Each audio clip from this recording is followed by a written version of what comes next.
Allah Subhanahu wa taala setelah malaikat yang Allah dahulukan, bahkan yang Allah letakkan adalah ahlul ilm. Berarti para ulama adalah orang-orang yang memiliki derajat yang tinggi di sisi Allah Subhanahu wa taala. Mereka memiliki kemuliaan, keagungan, keluhuran, kebesaran di sisi Allah Subhanahu wa taala. Bahkan Allah Subhanahu wa taala mengangkat derajat orang-orang yang beriman daripada kalian, dan orang-orang yang berilmu Allah angkat derajatnya. Sampai-sampai Al-Imam Ibnu Abbas radhiyallahu anhu beliau mengatakan, bagaimana derajat yang Allah angkat? Darajatun fawqal mu'min bi 700 darajat. Derajat orang yang berilmu di akhirat. Kita ngomong di akhirat.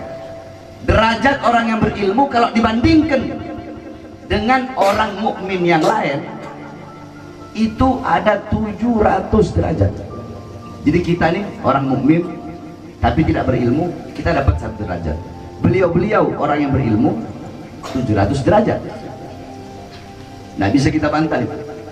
Nah, ma baina darajataini masiratu 500 am. Yang dimana di antara 2 derajat itu jaraknya 500 tahun perjalanan kaki. Dari jarak derajat 1 ke derajat kedua 500 tahun perjalanan kaki. Dari derajat 2 ke derajat ketiga 500 tahun perjalanan kaki. Dari derajat 3 ke derajat keempat 500 perjalanan kaki sampai 700 derajat. Terus ente mau menyamakan diri ente dengan ulama? Hah? Allah udah bilang dalam Al-Quran, kul hal yastawil ladzina ya'lamuna wal ladzina la ya'lamun. Katakanlah, apakah sama orang-orang yang berilmu dengan orang-orang yang tidak berilmu? Apakah sama orang-orang yang tahu dengan orang-orang yang tidak tahu? Apakah sama orang-orang yang mengerti dengan orang-orang yang tidak mengerti? Apakah sama orang-orang yang dekat dengan orang-orang yang jauh? Apakah sama orang-orang yang mengenal dengan orang-orang yang tidak mengenal? Ai la yastawuna abada la fid dunya wala fil akhirah. Maksudnya apa? Tidak akan pernah sama. Di dunia tidak sama, di akhirat tidak sama. Jadi jangan pernah menyamakan diri kita itu dengan ulama.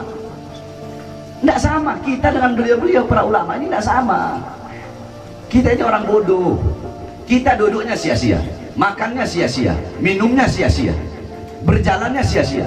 Ulama duduknya ibadah, makannya ibadah, tidurnya ibadah. Bahkan sampai-sampai dikatakan naumul alim. Naumul alim, yakni naumul alim ibadah. Tidurnya orang alim ibadah. Bahkan tidurnya orang alim lebih ditakuti oleh iblis daripada ibadahnya seseorang yang ahli ibadah. Iblis lebih takut sama orang berilmu yang sedang tidur daripada orang bodoh yang sedang beribadah. Orang alim duduknya ibadah, makannya ibadah, mandinya ibadah. Kenapa? Sebab perkara-perkara ibadah, perkara-perkara mubah yang mereka lakukan dengan keilmuannya, mereka niatkan untuk beribadah kepada Allah sehingga mendapatkan pahala dari Allah Subhanahu wa taala. Yang harusnya tidak dapat pahala, mendapatkan pahala. Kenapa? Karena mereka berilmu, mereka tahu. Kalau kita kan mana ada, kita dikasih makanan asal makan aja. Orang berilmu enggak. Ya Allah, saya niat makan agar kuat untuk beribadah kepadamu. Dapat pahala ibadah makannya. Kita tidur asal tidur aja, sia-sia. Beliau-beliau, ya Allah, saya tidur untuk mengistirahatkan, memberikan hak tubuh saya, jasad saya, jawareh saya untuk istirahat. Ini hak mereka untuk istirahat, dan agar saya bangun segar beribadah kepadamu. Tidurnya dapat ibadah. Terus inti mau menyamakan diri inti dengan orang berilmu? Lah, duduknya tidak sama, makannya tidak sama. Bahkan memandang wajah orang yang berilmu tidak sama dengan memandang wajah orang-orang yang tidak berilmu.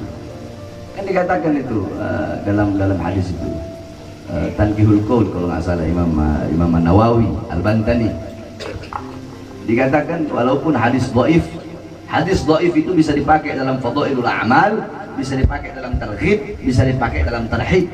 Hadis dhaif tidak bisa dipakai dalam aqaidud diniyah dan tidak boleh dipakai dalam ahkam syar'iyyah. Dikatakan di situ, yakni wasiat Rasulullah kepada Ibn Mas'ud, yakni nadhruka ila wajhil alim nadratan fa fariya biha fa khalaqallahu min tilkal nadra malakan yastaghfir laka ila yaumil qiyamah. Engkau memandang orang yang berilmu, orang alim, engkau pandang dengan pandangan kasih sayang, dengan pandangan kecintaan, maka dari pandanganmu itu akan Allah ciptakan malaikat. Dari setiap satu pandangan Allah ciptakan malaikat yang akan memohonkan ampun atas dosa-dosamu sampai datangnya hari kiamat. Itu mandang wajah orang alim. Di zaman Al-Imam Abu Yazid Al-Bustami dikatakan, diceritakan ketika itu ditimpa musim kemarau, seluruh penduduk desa semuanya mereka sholat istisqa, sholat minta hujan, berkali-kali sholat tapi nggak turun hujan. Ja'a syababun, datang seorang anak muda mengangkat tangan dan berdoa, ya Rabb bihaqqi ma fi ra'si inzil matar, ya Allah demi apa yang ada dalam kepalaku turunkan hujan. Fanazalal matar, maka turun itu hujan. Orang kampung bingung, orang kita berkali-kali sholat minta hujan, hujan nggak turun. Ini orang nih, anak muda tadi sendiri berdoa kepada Allah, membawa apa yang ada dalam kepalanya, Allah kabulkan doanya. Pertanyaannya, memangnya ada apa dalam kepalamu itu? Dijawab sama ini anak muda, di dalam kepalaku ada kedua bola mata. Mata kan tempatnya dalam kepala. Ada kedua bola mata, yang dimana kedua bola mata ini pernah aku gunakan untuk memandang wajahnya Al-Imam Abu Yazid Al-Bustami. Sebab kedua mataku yang pernah memandang wajah beliau, maka aku bawa kedua mata ini menghadap kepada Allah dengan harapan agar Allah menerima taubat. Imam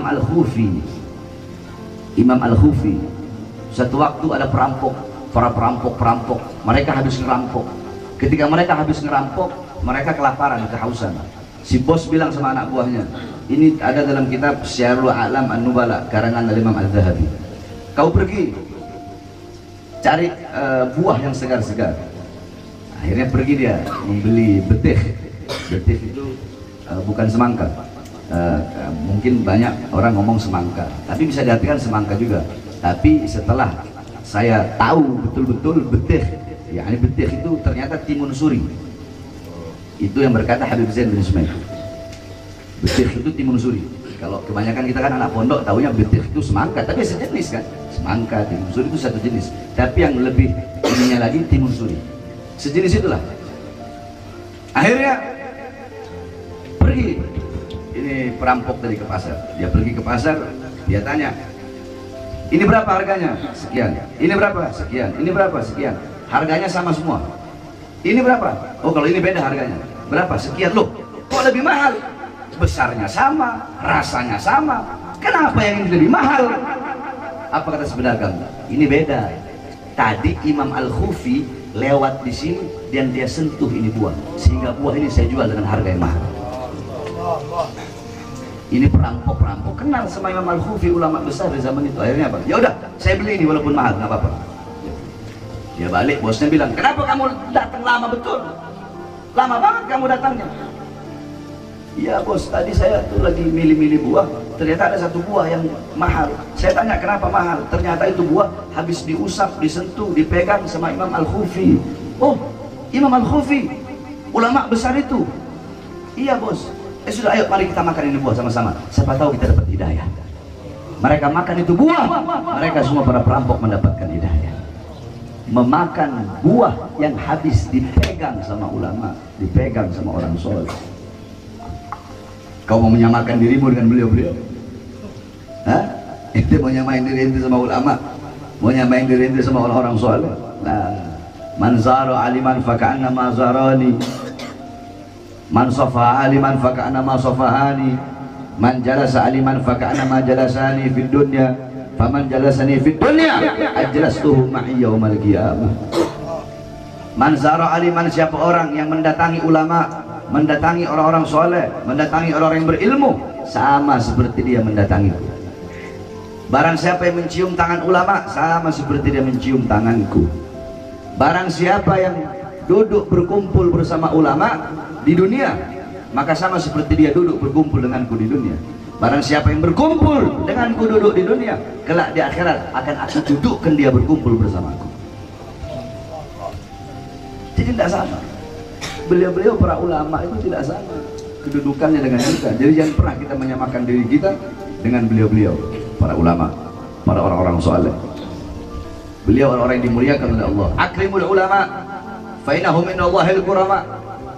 Muliakanlah para ulama, muliakanlah orang-orang yang berilmu. Kenapa? Fa innahum indallahil kurama. Karena mereka di sisi Allah adalah orang-orang yang dimuliakan oleh Allah Subhanahu wa taala. Mereka orang-orang yang utama. Ulama ini, beliau-beliau para ulama. Kenapa saya bilang beliau-beliau? Karena saya bukan ulama, saya ini santri, makanya saya bilang beliau-beliau.